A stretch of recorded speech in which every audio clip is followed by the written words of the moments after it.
Nagaan gooftaaf ayyaanni Waaqayyoo akka firdoo jirtu hundumaatti isiniif haa baay'atu. Mee sagalee Waaqayyoo keessaa akkas jedhan dubbisaa Luqaas boqonnaa 5:5.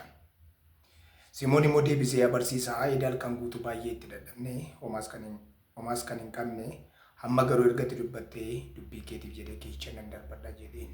Ameen.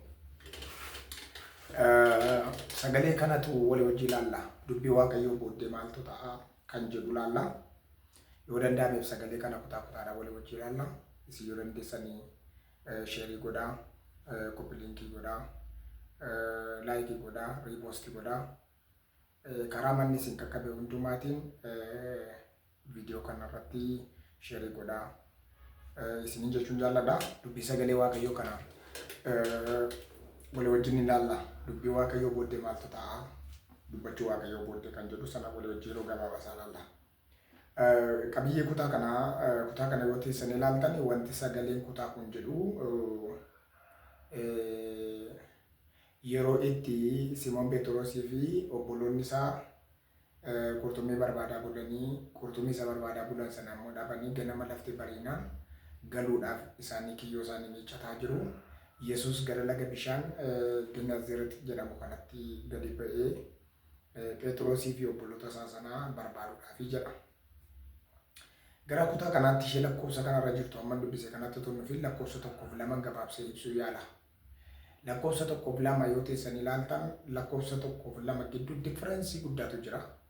Lakkoofsi 1 tuuta sonaan baay'eetu dubbii Waaqayyoo Yesuus irraa dhaga'uudhaaf gara laga bishaan kanaatti walitti qabamee jedha.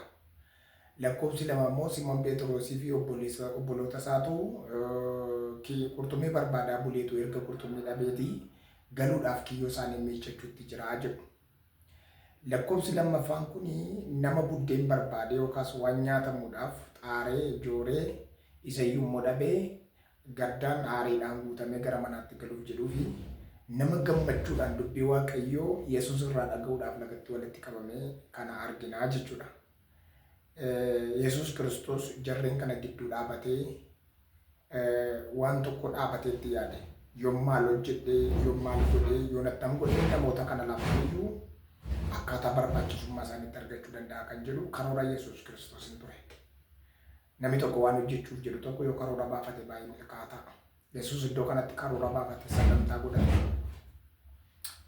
Innis maa inni karoora isaa jettanii yoo teessan ilaaltanii yoom karaa kamitti dhaqeen jarreen kana lamaanitti milkaa'uu danda'a.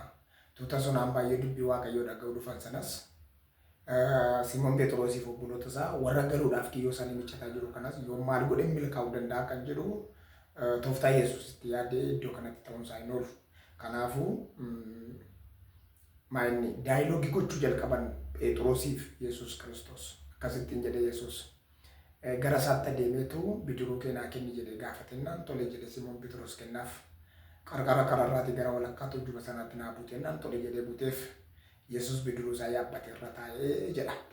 Erga Yesus bidiruu Simoon Phexrosii yaabbatee irra taa'ee boodatu maal gochuu jalqabe Yesuus tuuta sonaan baay'ee warra gama dhaabatanii dubbii Waaqayyoo sarraa dhaga'uudhaa fi gammachuu guddaa keessa jiru sanatti dubbii Waaqayyoo dubbachuu jalqabe.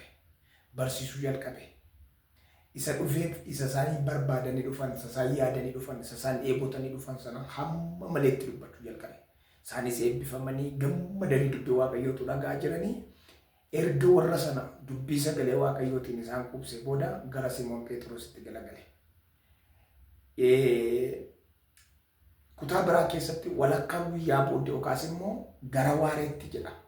Simoon Phexrositti galagalee akkasittiin jedha lakkoofsa 5 irratti. Ilaamii asiin darbadhu jedhe Phexrositti ni jedha. Simoon Phexrosii yaa barsiisaa eda halkan guutuu itti dadhabaa turre, itti dhamaa turre garuu jedhe. Ergatti dubbatte immoo dubbii keetiif jedhee nan darbadha jedheetu yeroo kiyyoo isaa darbatu kiyyoo isaa hamma qurxummiin guutee tarsa'uu ga'utti qurxummiin dhufee guuteedha. Ishee kana dubbadhee dhaaba.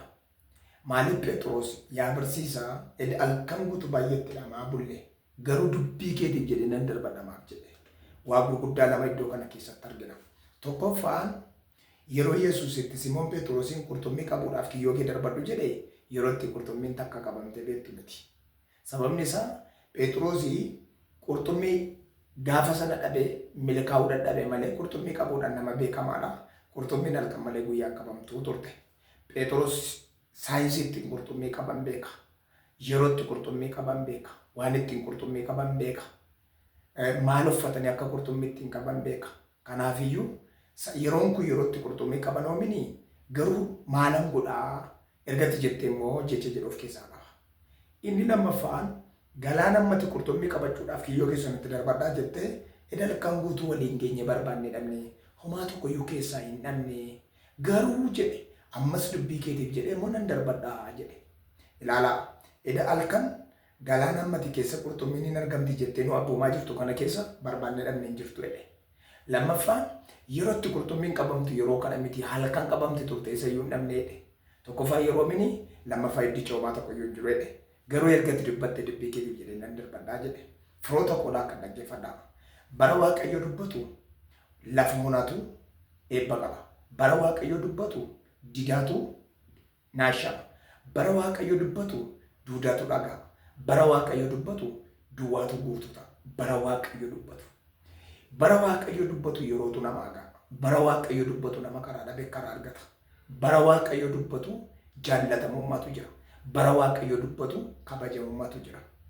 Kanaafiyyuu namoonni sagalee kana dhagaa jirtan bakka jiraattan bakka teessan hundumaatti Waaqayyo yeroo dubbachuu isaati siif haa ta'u yeroo kana kaase. Yeroo siif dubbachuu yeroo mana keef gaa'ela keef hojii keef dubbachuu siif haa ta'u. Iddoo kam jiraatte bakka kam yoo jiraatte yeroo kana jalqabi akka sagalee kana dhageesse akka viidiyoon kun si bira ga'e mana kee irratti jijjiirama jireenya kee irratti jijjiirama arguu jalqabi. Humna dhiiga Yesuus Kiristoosiin sa'aatii kanaa jalqabee yerootti dubbii kana dhageesse jalqabee keessa jireenya keetti waan haaraa jalqabu. Maqaa gooftaa keenya Yesuus Kiristoosiin ameen. Kutaa biraa yeroo itti walii wajjin ilaalla. Waaqayyo hunduma keessan eebbisu eebbifamaa.